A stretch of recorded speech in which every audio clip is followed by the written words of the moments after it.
Selamat pagi sahabat Drunska, berjumpa kembali dalam acara Bincang-Bincang bersama Doi, edisi 11 Juni 2022.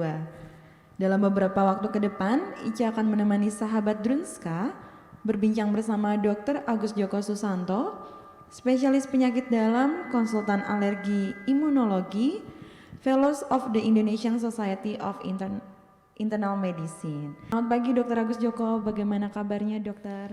Ya, selamat pagi, Mbak. Sahabat terus sekali.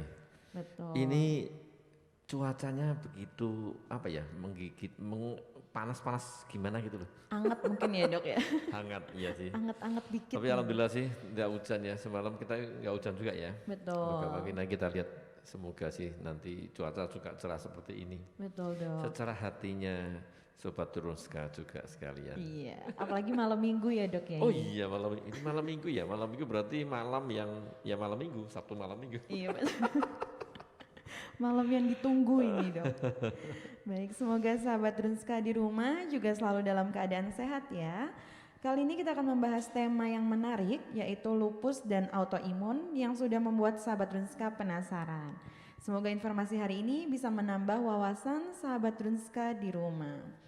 Bagi sahabat Drunska yang ingin bertanya, silakan menuliskan pertanyaan di kolom komentar di bawah. Dan tentunya akan ada giveaway untuk sahabat Drunska yang beruntung. Langsung saja kita mulai perbincangan kita dengan Dr. Agus Joko ya. Yang pertama nih dok, mungkin masih ada yang belum tahu dokter, kalau lupus itu kan salah satu penyakit dari autoimun ya dok. Lupus itu sendiri penyakit yang seperti apa ya dok? Iya, terima kasih Mbak. Ini kita sapa dulu, saya juga belum menyapa nih kayaknya tadi. Sapa terus kaya, selamat pagi. Saya Dr. Agus Joko ya, tadi kalau belum ditanya kan kadang nggak kenal nggak sayang. Oh betul. Ya, jadi memang saya seorang spesialis penyakit dalam, memang khusus di bagian ngurus ini sistem imun dengan penyakit autoimun sekalian ya. Tadi hari ini bahasnya topiknya tadi bagus ya, lupus. Lupus itu kalau dulu tuh zaman saya SMP, SMA itu yang itu loh, yang anak muda terus pakai permen itu, permen karet terus tiup itulah itu lupus. Oh yang ada Bisa lupus, asap-asapnya itu. iya. Jadi gini ya, sobat Transka semuanya Mbak ya, jadi lupus ini adalah salah satu jenis penyakit autoimun ya, salah satu jenis penyakit autoimun, di mana sampai sekarang sih ada lebih dari 150 jenis autoimun yang dikenal ya. Jadi ini adalah salah satu jenis autoimun. Nah nanti kalau ditanya, sekarang tuh autoimun tuh apa sih kan gitu pertanyaannya. Betul. Karena autoimun itu sebenarnya adalah suatu kondisi di mana sistem imunitas tubuh kita itu normalnya itu adalah menyerang apapun barang yang masuk ke tubuh kita ya, patogen luar masuk ke tubuh kita. Tetapi di sini tidak, di sini itu sistem imun kita itu menganggap tubuh kita itu sebagai musuh. Ya, jadi diserang terus kemudian dihancurkan sehingga menimbulkan kerusakan macam-macam. Ya, salah satunya itu lupus. Lupus itu memang kita kenal sebagai salah satu penyakit autoimun yang mengenai banyak organ. Jadi autoimun itu ada jenis yang organ tunggal dan organ yang banyak multiple. Nah, lupus itu termasuk salah satu yang mengenai berbagai macam organ dan juga seperti yang lain, contohnya adalah Sjogren syndrome, rheumatoid arthritis, dermatomyositis, ya, sklerosis sistemik dan sebagainya yang mana dia juga sistemik ya, beberapa macam organ bisa terkena. Itu lupus ya. Jadi salah satu jenis autoimun yang mana dia bisa mengenai banyak organ. Ya, ini dulu mungkin. Baik. Untuk penyebabnya sendiri dok, penyebab dari penyakit lupus itu apa aja dok? Ini ya, terima kasih. Jadi untuk yang penyebab ditanya, sebenarnya penyebabnya apa sih lupus ya kan? Ini nanti hampir sama dengan penyakit autoimun jenis lain. Jadi lupus sendiri itu juga karena memang bagian dari penyakit autoimun. Nah, kalau ditanya penyebabnya apa, itu hampir mirip seperti sakit gula, sakit hipertensi, yang mana memang ada faktor bakat itu ada juga nomor satu, ya keturunan itu ada nomor satu. Nomor dua faktor lingkungan, nanti lingkungan yang mempengaruhi seperti paparan sinar UV yang terus menerus, kemudian ada polusi, ya, terus kemudian ada yang merubah sistem imun kita, itu yang sering adalah virus atau bakteri, ya, infeksi intinya, ya, ataupun peradangan. Jadi ketiga ini jadi satu, nah itu nanti memunculkan suatu kondisi autoimun, penyakit autoimun keluar. Nah, terus diperparah juga, atau bukan diperparah, tetapi dipengaruhi juga adalah kondisi perubahan hormon. Nah, makanya yang terbanyak adalah wanita dibanding laki, itu lebih banyak yang wanita, karena wanita kan punya siklus bulanan itu, Mbak. Ya, siklus bulanan kan ada. Jadi kalau dengan siklus bulanan seperti itu, dia juga akan mempengaruhi sistem imun kita. Sudah ada bakat, terus kemudian faktor lingkungan ada, terus infeksinya ada, yang meradang ada, plus perubahan hormon, akhirnya keluar autoimunnya. Itu berlaku juga untuk lupus maupun autoimun jenis yang lain, sama, mirip sebenarnya sama, ya. Tapi memang lupus ini, apalagi sih, oh ya sekarang kan kita masih memperingati juga dengan World Lupus Day juga sekaligus, ya, WLD, sehingga kita bahas terkait lupus ini. Ya, para penyintas autoimun yang ikut, ya, terutama yang lupus, tetap semangat, berbahagia dari stres, dan ini kita memperingati World Lupus Day atau Hari Lupus Dunia, tetap semangat. Itu dulu, Mbak. Baik, itu tadi informasi dari Dr. Agus Joko terkait lupus dan autoimun, ya, Dok, ya. Ini sudah ada beberapa pertanyaan yang masuk, Dokter. Baru mulai kok udah ada tanya? Iya, banyak banget. Baru mulai. Banyak belum banget. Berarti pada penasaran, ya, Dok, ya, sama judulnya. Iya sih, saya judul, atau mungkin yang dari ini penyintas autoimun yang dari yang sering ikut kita, ya, di acara. Betul. Ya, mungkin pada ikut nih. Betul, mungkin mau sharing-sharing juga bersama, ya, Dok, ya. Ini yang pertama dari Neng.2105. Sebentar. Dok, pemeriksaan apa saja yang bisa dilakukan untuk mendeteksi dini penyakit autoimun dan lupus? Oh, bagus, ya, ini pertanyaan bagus sekali. Jadi gini, sebelum kita meriksa apa, ya, Mbak, yang paling bagus adalah kita kenali dulu gejala-gejalanya sama tandanya apa sih. Jadi nanti kalau minimal kita kenal gejala tanda kan, terus akhirnya oh ini mungkin autoimun nih lah, nanti baru kita periksa, kan gitu. Kalau semua langsung dicek pemeriksaan kan ya mubadir, ya. Jadi gini, kenali dulu. Jadi tanda umum, ini tanda-tanda umum untuk autoimun, ya. Contohnya misalnya yang paling gampang adalah rambut mudah rontok dulu, ya kan. Rambut mudah rontok. Biasanya sisiran itu kan memang normal, setiap orang itu pasti sisiran pasti rontok. Betul. Itu memang normal. Tetapi kalau rontoknya lebih dari normal, lebih banyak dari biasanya, hati-hati.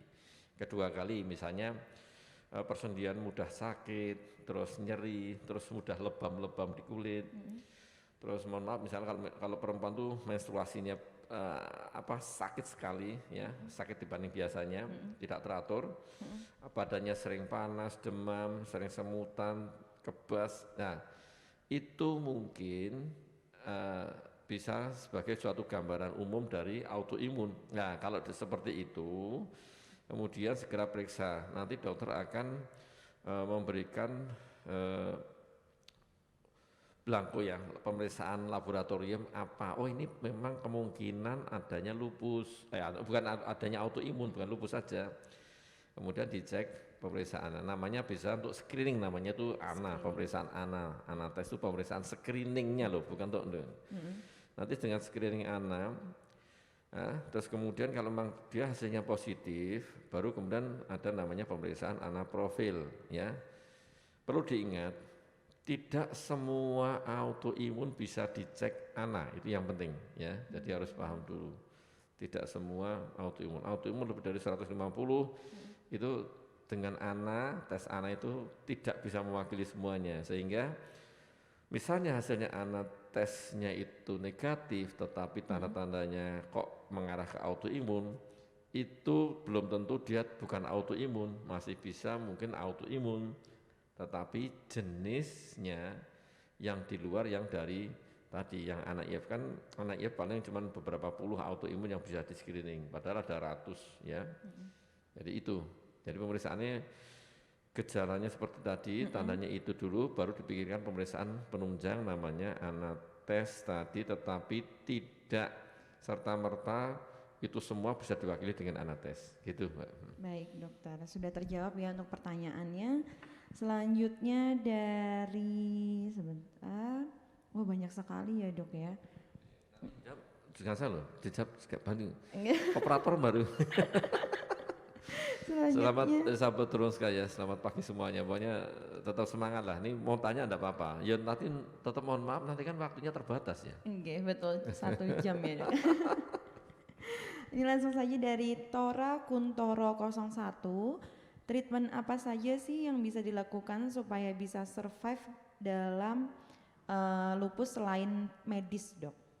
Ya, bagus sekali. Ini pertanyaan bagus. Jadi memang selain medis dulu kalau pengelolaan atau treatment itu kan kalau sisi obat kan nanti dari sisi medis ya. Nah ini betul, pertanyaan betul. Tadi yang sisi non medis ya.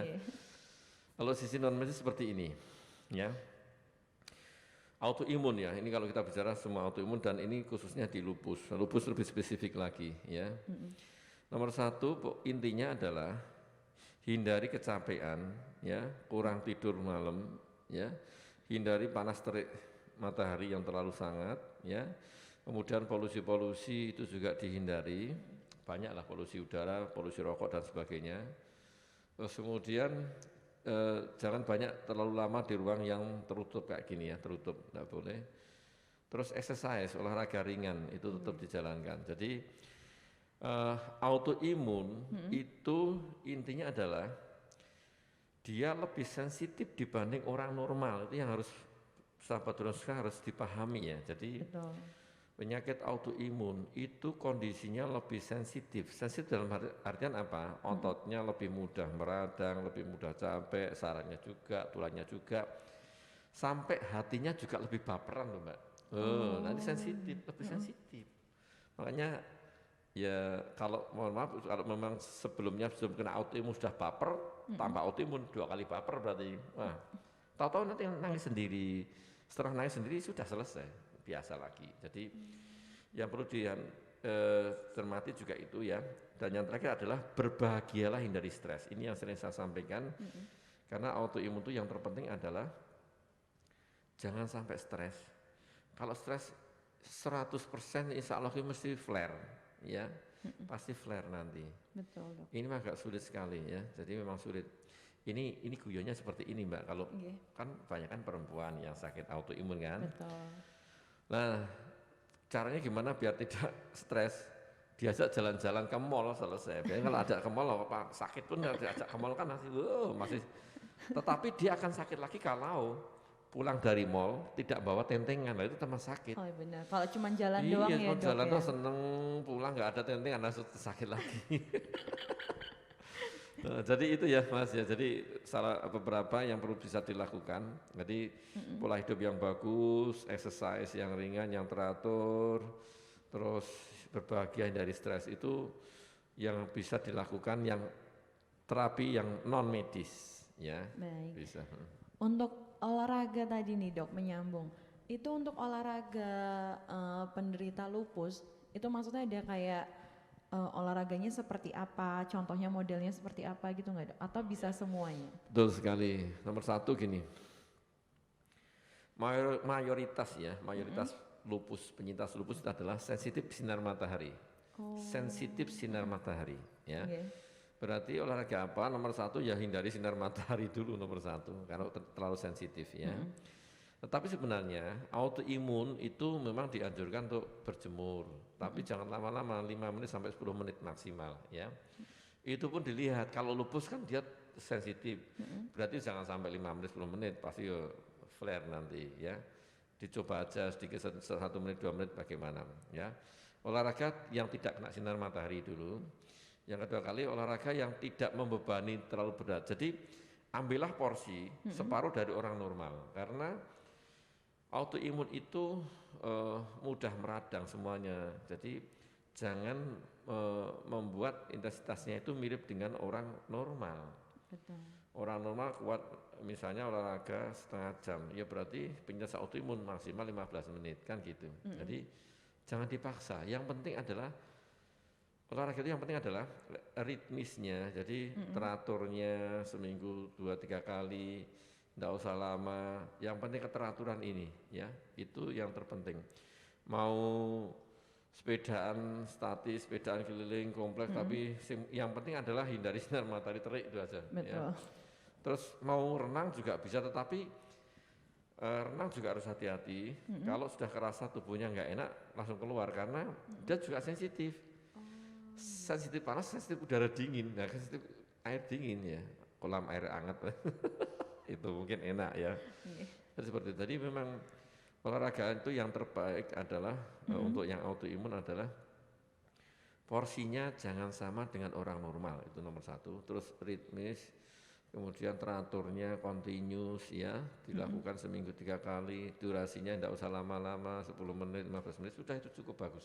Berarti sebentar-sebentar aja, cuman yang penting olahraga gitu ya. Iya, soalnya kalau dipaksa, loh itu si A kok bisa kemana-mana loh, jangan ikut-ikutan si A orang normal, penyintas autoimun ikut itu nanti di tengah jalan geletak nanti. Berarti tetap dikontrol ya dok ya. Iya, betul sekali. Ini pertanyaan menarik nih dok dari sweet.hanibi1 dan Bunda_Kesya Anindya. Apakah penyakit lupus bisa disebabkan oleh faktor genetik dok? Jadi, betul, terima kasih. Ini saya ulang lagi. Jadi di depan sudah saya sampaikan bahwasanya autoimun ya, salah satunya diwakili lupus ya, itu memang ada keterkaitan dengan faktor genetik keturunan. Tetapi tidak dominan loh ya, diingatnya tidak dominan. Ini seperti sakit gula ya, DM. DM itu bapak orang tuanya gula, anaknya punya bakat gula ada, tetapi tidak terus serta-merta jadi gula, enggak. Nah ini juga sama, bakat autoimun itu kadang tidak muncul kalau memang pola hidupnya bagus. Tidak ada yang menyebabkan pencetus dia keluar, ya tidak keluar. Tetapi memang nanti bakat ini ya bisa diturunkan ke cucunya, ke buyutnya juga bisa. Tetapi namanya kan tetap diturunkan. Nah nanti kadang ya, yang neneknya itu autoimun, orang tuanya nggak autoimun, ternyata nanti cucunya yang autoimun itu ada seperti itu, karena melompat ya. Tetapi tidak serta-merta kalau ada autoimun orang tuanya atau nenek buyut segala macam itu, terus dia bisa keluar autoimun tidak. Tetapi memiliki bakat iya, tetapi tidak dominan ya, dingin-dingin ya, paling sekitar 30% ya. Jadi itu. Baik.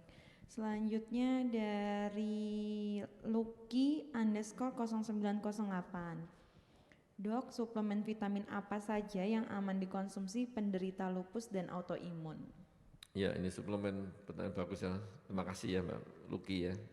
Jadi Sobat Drunska ya semuanya, dan penyintas autoimun nih kalau ikut ya, dari komunitas autoimun yang ikut acara ini ya. Hati-hati dengan minum suplemen ya, terapi suplemen.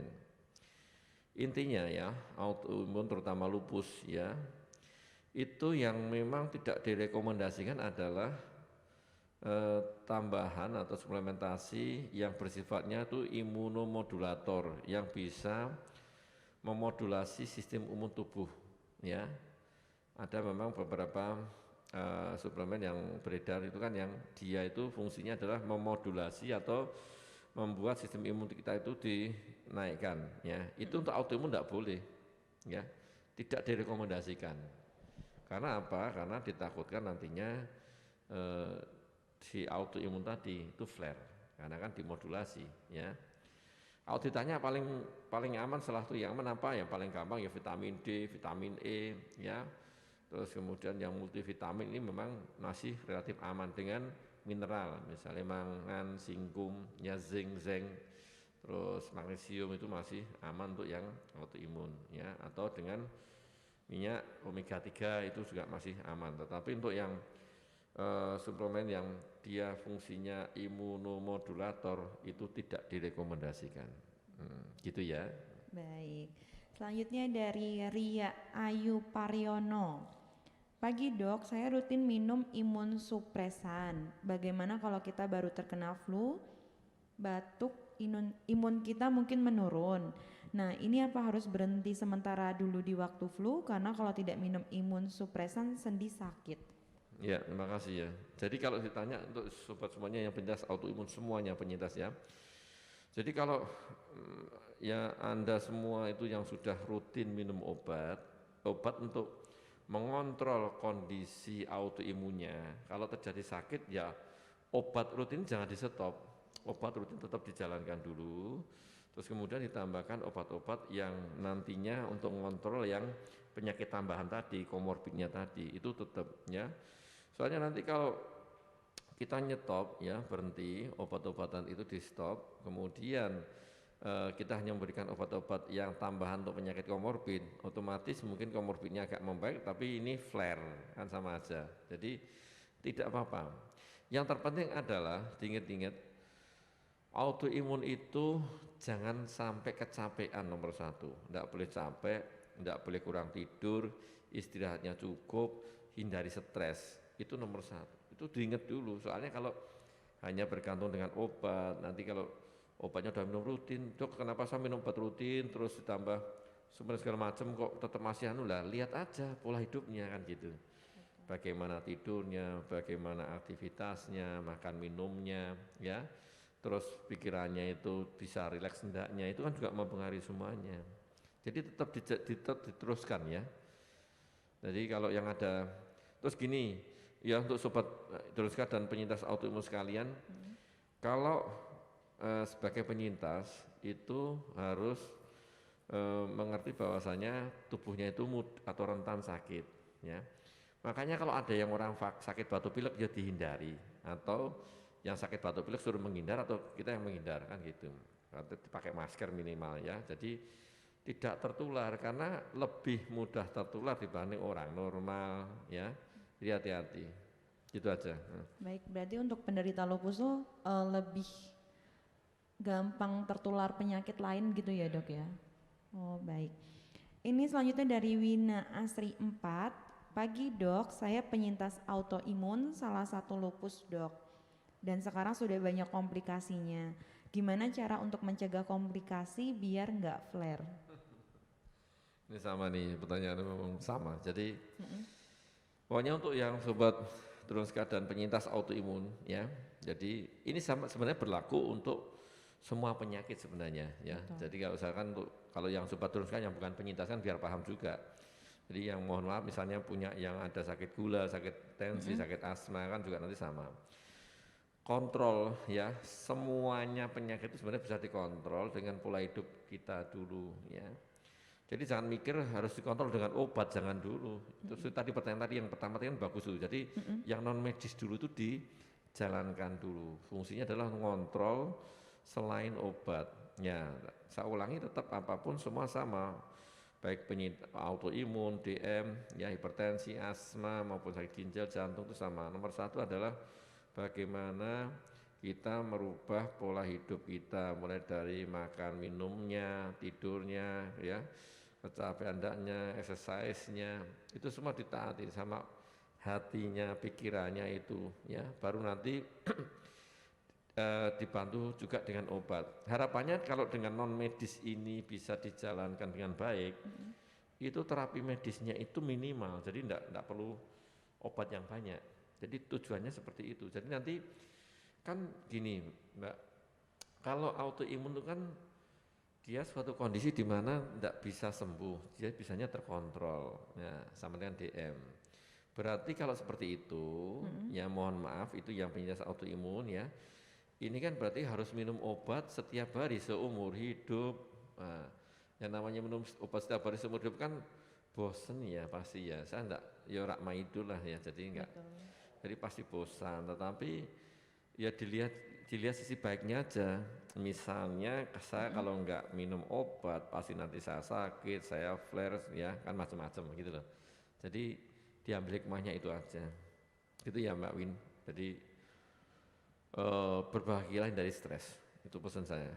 Berarti kuncinya kelola stres ya dok ya, menjaga mental untuk tetap sehat ya dok. Baik, selanjutnya pertanyaan dari Wanti 0411. Dok, apakah penderita autoimun mempengaruhi kesuburan? Ya, betul. Ini kalau ditanya, itu hampir semua penyintas autoimun berarti bertanya seperti itu. Jadi tanya apakah kesuburan, sebenarnya ya, untuk masalah kesuburan itu untuk yang autoimun dengan tidak, lupus dengan tidak itu sama suburnya. Cuman yang bedanya adalah cara untuk biar hamil itu memang harus kita kontrol dulu. Kalau yang, mohon maaf, misalnya kalau yang bukan autoimun kan langsung hamil sekarang bisa. Tetapi kalau misalnya lupus, itu harus dikontrol dulu, stabil dulu minimal 6 bulan baru boleh hamil, kan gitu aja. Jadi kalau masalah kesuburan sama, cuman bagaimana dia mau hamil itu bedanya nanti situ. Yang satu harus dikontrol dulu penyakitnya dikontrol dulu, lupusnya biar terkontrol bagus, minimal 6 bulan baru boleh hamil. Kalau yang tidak penyintas kan ya kapanpun boleh hamil, kan gitu ya bedanya. Asal lama kondisinya bagus, ya kan. Kalau autoimun itu tadi kontrol dulu, tapi kesuburan sama sebenarnya. Ya, kecuali ada juga beberapa autoimun yang nantinya misalnya dia memang subur ya bisa hamil, tetapi begitu menginjak beberapa bulan langsung keguguran ya ada ya namanya APS. Baik. Gitu ya. Ya, selanjutnya dok, misalnya nih dok di keluarga kita kan ada yang menderita lupus ya dok. Itu dukungan keluarga atau lingkungan kita tuh harus seperti apa dok? Tadi kan katanya kalau untuk penderita lupus kan lebih sensitif hati maupun fisiknya gitu. Ya terima kasih. Jadi gini, untuk dukungan itu ini yang penting sekali ya, maksudnya untuk yang penyintas autoimun ya. Ini kan karena kan semuanya tadi kan ya kalau kita pikir gini ya, siapapun orangnya tidak akan pernah mau punya sakit gitu. Walaupun sakit flu gitu enggak mau ya. Betul. Nah, ini apalagi yang autoimun, karena dengan oh ini saya punya autoimun berarti ada cap atau stempel itu, oh berarti nanti saya itu baru harus sering sakit, sering gini, harus minum obat terus rutin. Nah, kan berarti sudah buat stres dulu kan. Nah, dengan kondisi sudah mengalami stres dengan tahu kalau sakit autoimun. Nah, kita sebagai keluarga yang terdekat, terutama keluarga dekat itu harus mensupport ya. Mensupportnya paling gampang adalah apa? Mau menerima dulu kondisinya ya, mau menerima kondisi, oh ternyata saudara saya, anak saya ini autoimun toh. Nah nanti baru tahu autoimun, terus kemudian memberikan supportnya macam-macam ya, pokoknya membuat biar bersabar, terus kemudian mau menerima macam-macam lah. Jadi ada dukungan ya, dukungan moral lah, minimal dukungan moral dari keluarga. Itu kan sangat-sangat bermanfaat, karena selama ini mohon maaf banyak sekali yang penyintas autoimun itu setelah ketahuan ada autoimun ternyata timbul masalah di keluarga. Nah, akhirnya banyak ya masalah keluarga yang akhirnya timbul berbagai macam kondisi yang mana menyebabkan malah si penyintas autoimun akhirnya jatuh tambah sakit, tambah flare dan sebagainya. Dan juga hubungannya juga jadi nggak bagus ya. Terus akhirnya dijauhi malah dari, harusnya didukung keluarganya, support keluarganya, tetapi malah keluarganya malah menyalahkan, terus kemudian menghindari, memojokkan, akhirnya ya tambah stres ya. Sudah stres dengan kondisinya, keluarganya nggak dukung, sahabatnya nggak dukung, lingkungannya juga ngecapnya jelek. Dan juga ini kan kadang juga ya, ini mohon maaf ini kan saya sampaikan karena ada juga kalau udah kena autoimun, oh jangan nikah dengan dia kan gitu biasanya. Itu kan juga berat sekali ya, stigma yang sangat-sangat berat di masyarakat ya. Jadi tetap semangat, jadi tetap harus didukung semuanya ya. Tetap apapun orang penyintas autoimun orang normal ya, bisa hidup normal semua bisa ya. Jadi jangan apa istilahnya langsung patah semangat ya. Jadi bisa hidup normal gitu. Selanjutnya dari Amunggari, dok, apa saja makanan yang harus dihindari bagi pengidap lupus? Ya makanan nih, ini jam-jam sekian, jam lapar nih, jam makan. Tadi nggak ada makan nih. Nanti gini ya Pak Yudari, bagus ya. makanan apa yang bagus ya, atau apalagi yang dihindari, terutama yang dihindari. Sebenarnya untuk yang autoimun atau lupus ini ya, lupus sajalah, kita ambil lupus itu makanan yang paling nomor satu dihindari adalah yang alergi dulu. Alergi itu misalnya ya, kita makan terus muncul gejala, kondisi, terus gatal, bentol dan sebagainya. Ya, itu dihindari. Nomor dua adalah yang tidak tahan di pencernaan, ya, intoleransi di perut. Misalnya saya kalau minum susu terus akhirnya diare kan gitu, atau dia makan pedas nggak kuat ya dihindari ya. Intinya yang tidak toleran di pencernaan ya. Nah, nomor tiga adalah hindari makanan-makanan yang berpengawet ya, sebisa mungkin hindari, karena sekarang makanan pengawet semua sih ya. Ada pengawet, pewarna, perasa segala macam, tambahannya banyak ya. Jadi kalau bisa itu yang diutamakan yang alami dulu. Ya kalau memang tidak bisa sekali waktu yang berbahan pengawet, terus bercita rasa tinggi ataupun dengan ya yang tambah-tambahan itu ya boleh, tetapi coba sedikit dulu, karena autoimun itu sangat sensitif ya. Mungkin bagi orang normal makan yang biasa itu junk food segala macam oh enggak apa-apa, tapi begitu autoimun makan separuh kelenger ya. Jadi memang seperti itu bisa. Jadi kenali diri sendiri, kenali makanan apa yang selama ini aman dan mana yang tidak aman. Itu kan pasti yang tubuh kita mengalami sendiri. Oh saya makan ini enggak enak ya berarti jangan dimakan. Besok lagi makan ini enak ya enggak apa-apa kan gitu. Betul.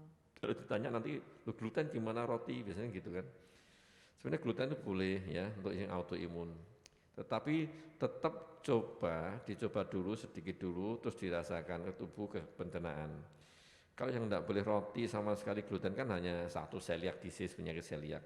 Itu memang tidak boleh, tapi autoimun lain ditanya boleh, tetapi memang itu individual ya, ingat ya. Setiap orang berbeda. Bisa dicoba, nanti ada si A bisa, si B tidak bisa, si A bisa 1, si B bisa setengah, si C seperempat, beda-beda, tetapi masih bisa makan, gitu ya. Baik. Berarti sekali lagi kontrol diri sendiri ya dok ya. Selanjutnya dari septi.haryati.10. Dok, bagaimana cara pengobatannya lupus jika sering mengalami infeksi telinga dan infeksi lain? Ya, tadi hampir mirip dengan pertanyaan di atas tadi ya. Jadi kalau ada ya sudah punya sebagai penyintas, kemudian ada infeksi yang lain, tetap sama. Jadi obat utama yang untuk kontrol autoimun ya jangan dilepas dulu. Nanti dokter kan yang akan menyesuaikan dosis, ya dokter menyesuaikan dosis. Ya, apa perlu diturunkan atau kan memang tetap sama. Nanti kan dokternya akan melihat, oh ini klinisnya atau kondisinya ini memang bisa diturunkan sedikit dulu atau memang tidak bisa ya. Yang kedua kali baru nanti diberikan obat-obatan yang infeksi tadi. Infeksi macam-macam kan infeksi. Ya, pemilihan obat-obat itu tetap nanti dari dokter ya. Kalau bisa sih jangan beli obat sendiri lah, tapi seringnya beli obat sendiri ya. Biar dikontrol dokternya, nanti dievaluasi, oh ini memang membutuhkan apakah perlu antibiotik atau tidak, nomor satu. Ya, nomor dua kan kalau untuk obat-obat anti nyeri, obatnya lupus kan sudah anti nyeri semuanya, ya. Kan mesti ada peradangan, obat untuk peradangan, obat anti nyeri itu kan sudah di autoimun sudah ada, ya. Jadi tetap obatnya diteruskan dulu. Tetapi apakah itu diturunkan atau tetap nanti biar dokter yang mengevaluasi dulu, ya. Baik. Selanjutnya nih dok, dari Lucky_0908, apa saja dampak resiko jangka panjang jika gejala lupus dan autoimun tidak ditangani dengan tepat? Bagus sekali ini, sobat Drunska ya, dan penyintas autoimun. Kalau penyintas autoimun Muhammad pasti sudah hafal sekali dengan kondisi ini ya. Kalau penyintas ya, sebagai penyintas kan merasakan sendiri bagaimana rasanya ya kalau nggak minum obat, kalau lagi flare segala macam ya. Jadi pasti saya yakin kalau yang penyintas autoimun tidak akan berhenti minum obat, karena begitu berhenti minum obat kan sangat-sangat sakit dan flare itu kan sangat-sangat ya mohon maaf sangat menderita ya. Ditanya kalau nggak di terapi atau di stop ya, autoimun ya, kita bicara lupus saja, lupus ya, karena autoimun banyak. Kalau lupus memang tadi saya sampaikan itu organnya banyak yang kena, banyak organ yang kena. Jadi kalau memang tidak ditangani dengan baik, tidak ditangani dengan optimal, sejak awal mungkin tidak dikontrol, itu komplikasinya cepat sekali, ya sampai bisa kematian, ya cepat kematian. Ya karena terutama organ-organ vital yang mengalami serangan dari lupus, ya itu pasti cepat sekali menimbulkan kematian. Itulah yang sangat kita hindari ya. Sebagai dokter kita berusaha bagaimana penyintas autoimun ini bisa terkontrol kondisi autoimunnya, tidak muncul komplikasinya. Pun misalnya ada komplikasi, itu bisa ditekan minimal mungkin ataupun ditekan perjalanannya diperlambat ya. Jadi tetap apapun komplikasi pasti ada ya. Karena kan autoimun kan suatu kondisi di mana dia itu berjalan terus ya, jalan-jalan terus kondisinya, sehingga walaupun kita cegah segala macam dengan berbagai macam tetap dia akan jalan. Cuman yang kita harapkan adalah memperlambat perjalanan dan membuat minimal sekali komplikasi yang muncul ya. Nah itu kalau dilepas sudah cepat sekali komplikasinya ya. Lupus salah satu pembunuh ya, menyebabkan kematian yang tinggi di autoimun ya. Jadi salah satu autoimun yang sering menimbulkan kematian kalau tidak dikontrol dengan baik adalah lupus ya. Yang autoimun yang lain bagaimana? Yang autoimun yang ada, kalau yang cepat ya misalnya GBS, Guillain-Barré syndrome itu kan juga cepat meninggal ya, MS, macam-macam yang bisa. Tetapi kalau seawal mungkin itu bisa dikontrol ya, insya Allah sih bisa hidup dengan baik lah seperti orang normal. Baik, dok, misalnya untuk mendeteksi autoimun sendiri, misalnya kayak bulan pertama nih pas dicek tadi pemeriksaan gitu ya dok, screening tadi ternyata negatif, itu harus kita cek lagi atau hasilnya oh ya udah deh negatif atau gimana dok? Ya ini betul nih, ini sebenarnya yang harusnya ini ikannya dokter ini, enggak apa-apa. Jadi gini, kita sebagai dokter nanti lihat itu, jadi pemeriksaan lab itu adalah pemeriksaan penunjang, itu nomor satu. Penunjang itu berarti membantu untuk menegakkan diagnosis, membantu ya, tidak yang mutlak ya. Jadi kalau misalnya di awal tadi saya sampaikan ada gejalanya, tandanya ada yang mirip-mirip ke arah autoimun. Nah kita cek anak IF, anak tes lah. Ternyata kok negatif. Kan tadi saya sampaikan dengan anates yang negatif itu belum menyingkirkan bukan autoimun. Nah, jadi karena apa? Anates itu tidak bisa mewakili seluruh autoimun tadi ya. Jadi banyak autoimun yang dia memiliki penanda yang beda-beda khusus ya. Seperti misalnya kalau MG myasthenia gravis dia punya cek sendiri anti ACR ya, nanti untuk Hashimoto thyroiditis punya sendiri ya. Tetapi minimal kalau memang nantinya itu ada gejala tandanya kok kecurigaan ke sana, dalam artian adalah kemungkinan penyakit lain sudah disingkirkan. Nah, kita cek anates ini tetap nanti kita asumsi mungkin dia memiliki autoimun ya. Kadang dengan anates negatif, anaprofil bisa positif ya, karena seperti itu, karena memang sensitivitasnya kan tidak 100% tidak ada. Jadi kalau anates negatif itu 10-20% masih bisa mungkin autoimun kan gitu. Oh gitu, kemungkinan kecil. Yang penting ya. nanti tetap kontrol kan, biar tahulah. Selanjutnya nih dok, dari Bunda_Kesya Anindya. Dok, jika ibu menyusui terkena penyakit lupus, apakah masih boleh menyusui bayi? Ya, ini pertanyaan memang agak-agak yang ya sebenarnya sulit-sulit ya. Dan tapi memang ya ini kewajaran ya, keniscayaan yang ada. Jadi kalau seorang bumil ya, ibu menyusui ya, busui ya, setelah lahiran beliau itu seorang penyintas autoimun ya. Kemudian apakah boleh menyusui? Sebenarnya sih masih boleh-boleh saja, tetapi ini dilihat dulu jenis obatnya, jenis obatnya yang dipakai itu apa, kedua kali dosisnya itu berapa juga dipengaruhi ya. Karena apapun ya, walaupun memang tetap lewat air ASI ya, obatnya tetap lewat air ASI walaupun jumlahnya tidak banyak, tetapi bisa mengganggu juga pertumbuhan ya. Makanya nanti dokter akan melihat, oh ini kalau ibunya masih imunosupresannya tinggi-tinggi semua, apalagi kalau dapat metotrexat segala macam, ya itu kan juga dimungkinkan dia akan membuat si bayi kan juga tidak bagus pertumbuhannya. Sehingga itu ya kalau tanya tergantung jumlah obatnya, jenis obatnya, berapa dosisnya itu nanti yang dia dibolehkan tidaknya. Tetapi sebenarnya boleh, masih boleh, tetapi ada syarat-syaratnya tadi ya. Baik. Karena takutnya ini ya dok, apa tercampur sama obat-obatannya ya.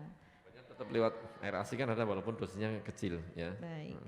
Selanjutnya nih dok, penyakit autoimun lain yang banyak terjadi itu apa ya dok? Selain lupus dok mungkin. Oh ya, ini pertanyaan menarik sekali. Jadi penyakit autoimun itu kan banyak ya. Jadi ada 157 jenis autoimun. Nah, kalau tanya lupus, selain lupus yang banyak apa? Sebenarnya banyak ya. Yang fenomena gunung es salah satunya adalah Sjogren ya, Sjogren syndrome. Penyakit Sjogren syndrome ini terbanyak adalah pada usia-usia di atas 40 tahun ke atas, mulai premenopause, menopause, nanti mulai cepat sekali Sjogren syndrome.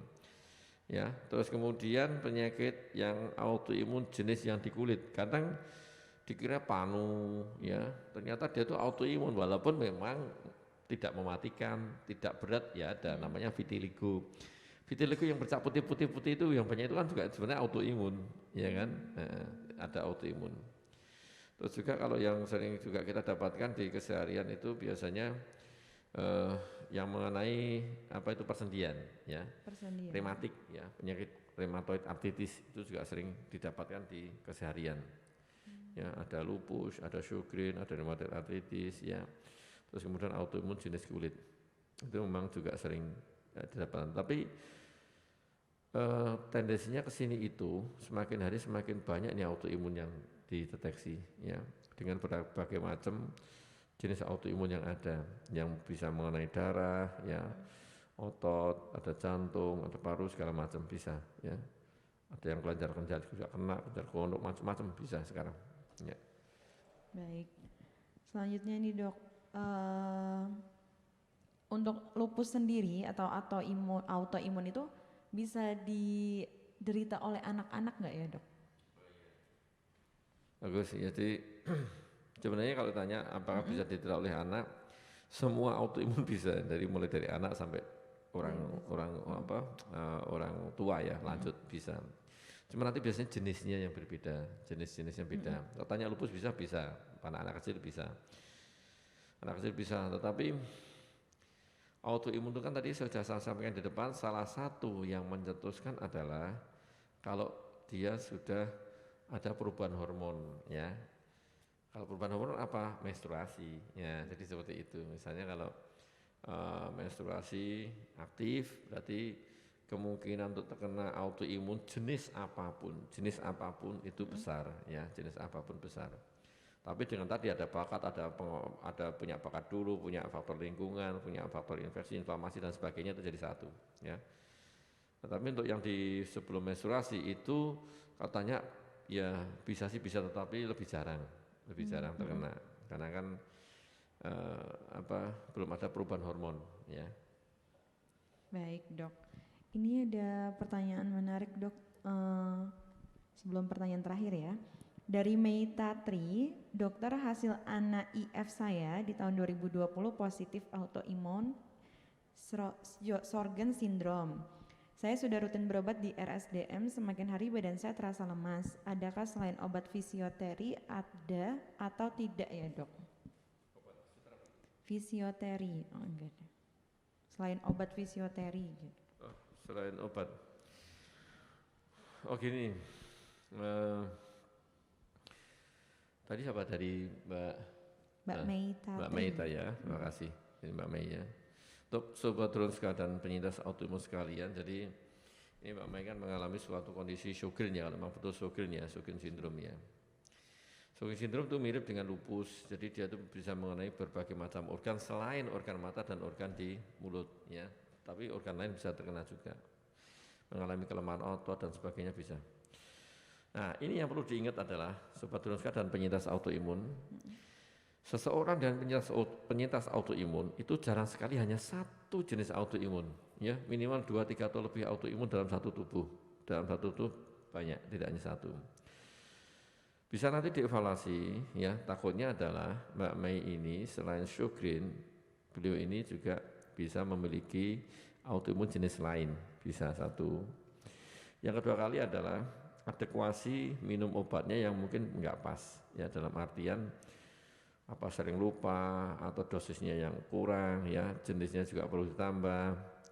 Terus pola hidupnya keseharian bagaimana? Kalau seringnya, mohon maaf, masih sering uring-uringan, cemas, kemerungsungan, terus marah-marah, ya, kurang tidur, sering kecapean, ya pasti akan sakit tuh. Sulit sekali untuk kontrol, ya Mbak Mei.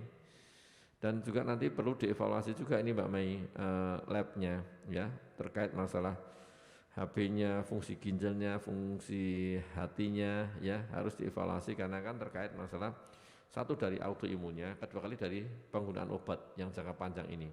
Jadi nanti kita evaluasi Mbak Mei. Mbak Mei pernah, ya, jadi memang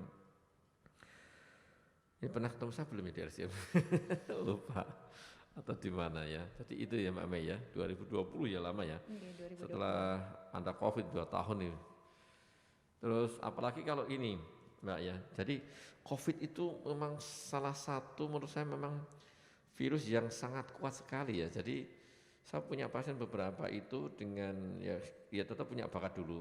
Setelah kena Covid itu autoimunnya muncul, alerginya muncul, itu bisa. Jadi memang Covid itu sangat-sangat kuat sekali, ya.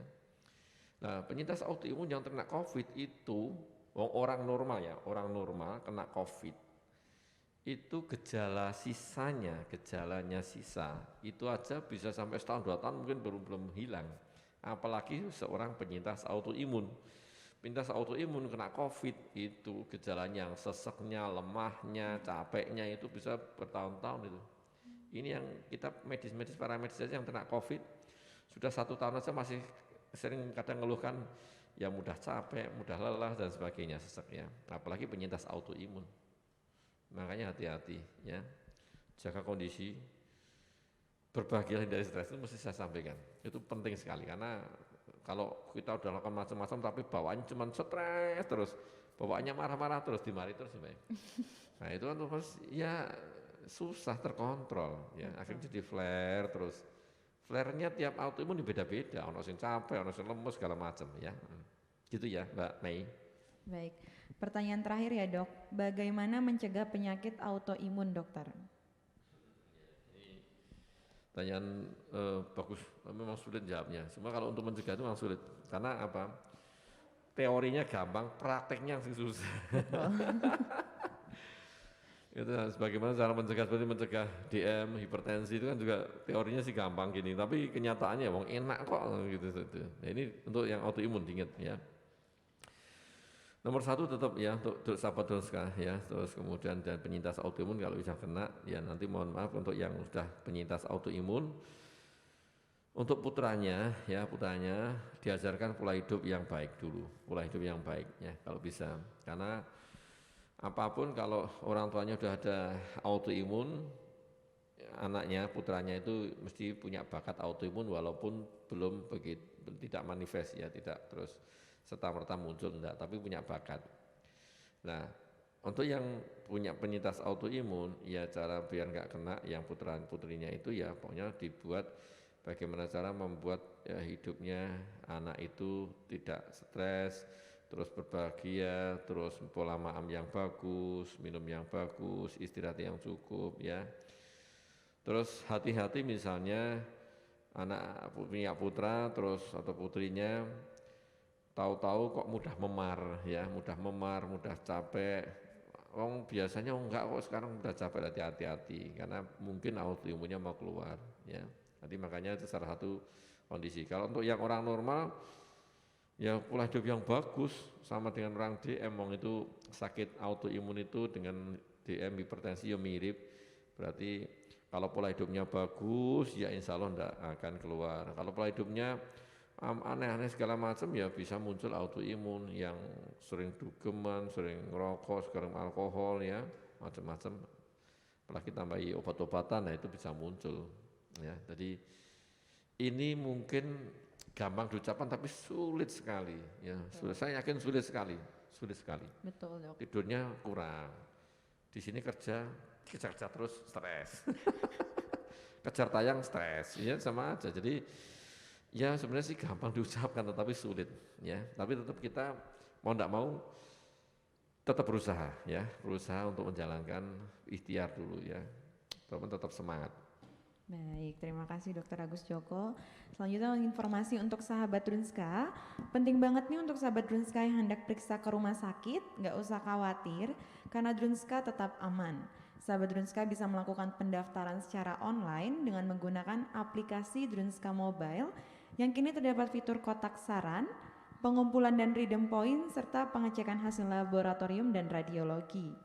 Pendaftaran jadi lebih mudah dan dapat diakses di mana saja. Pendaftaran menggunakan Drunska Mobile berlaku H-7 sampai dengan H-1 tanggal periksa ya. Yuk segera update aplikasi Drunska Mobile. Menginformasikan juga jika kini di Cafe Diet Drunska tersedia catering cafe diet bagi sahabat Drunska yang sedang melakukan program diet, diabetes, kolesterol, asam urat, dan rendah garam. Untuk informasi lebih lanjut dan melakukan pemesanan, langsung saja menghubungi nomor Cafe Diet yang tertera di layar. Dr. Agus Joko, tidak terasa waktu perjumpaan kita hampir habis ya Dok ya dengan sahabat Drunska. Cepat sekali ya, padahal iya, Dok. kita berbicara ya, iya. Udah 1 jam. Seru banget soalnya Dok. Iya, tapi capek nih belum. Tapi tetap semangat sahabat Drunska ya. Betul. Semangat. Terima kasih banyak untuk edukasi dan informasi yang diberikan pagi ini Dokter kepada sahabat Drunska. Mungkin sebagai penutup ada take home message Dokter yang ingin disampaikan untuk sahabat Drunska di rumah. Ya, terima kasih ya Mbak ya, Sobat Drunska dan penyintas autoimun ya yang ikut acara ini ya. Pokoknya tetap pandemi COVID-19 masih mengancam, tetap jaga kesehatan, protokol kesehatan tetap itu saya utamakan dulu nomor 1 ya. Walaupun kita sukseskan program vaksinasi ya, booster ya semuanya, biar nanti segera endemis ya, jadi endemis ya. Kalau model seperti ini mungkin 2-3 bulan lagi bisa endemis ya, insya Allah ya, moga-moga 2-3 bulan lagi bisa endemis. Kalau endemis ya seperti orang sakit flu biasa itu sebenarnya ya. Dan kedua kali adalah autoimun ini adalah salah satu penyakit yang mana sistem imun menyerang tubuh kita sendiri ya, harusnya tidak, tetapi menyerang tubuh sendiri tidak dikenal, dan ini bisa mengenai siapa saja dari berbagai macam umur ya. Tetap hati-hati, pola hidup yang baik, pola hidup yang sehat ya, yang punya orang tua, punya keturunan autoimun tidak usah patah semangat, pasti kena, enggak. Yang pola hidup yang bagus, yang sehat ya, tetap semangat semuanya. Kalau kena autoimun bukan suatu stempel yang jelek ya, enggak. Itu bisa hidup normal, secepatnya diketahui, secepatnya diterapi, secepatnya ditangani ya.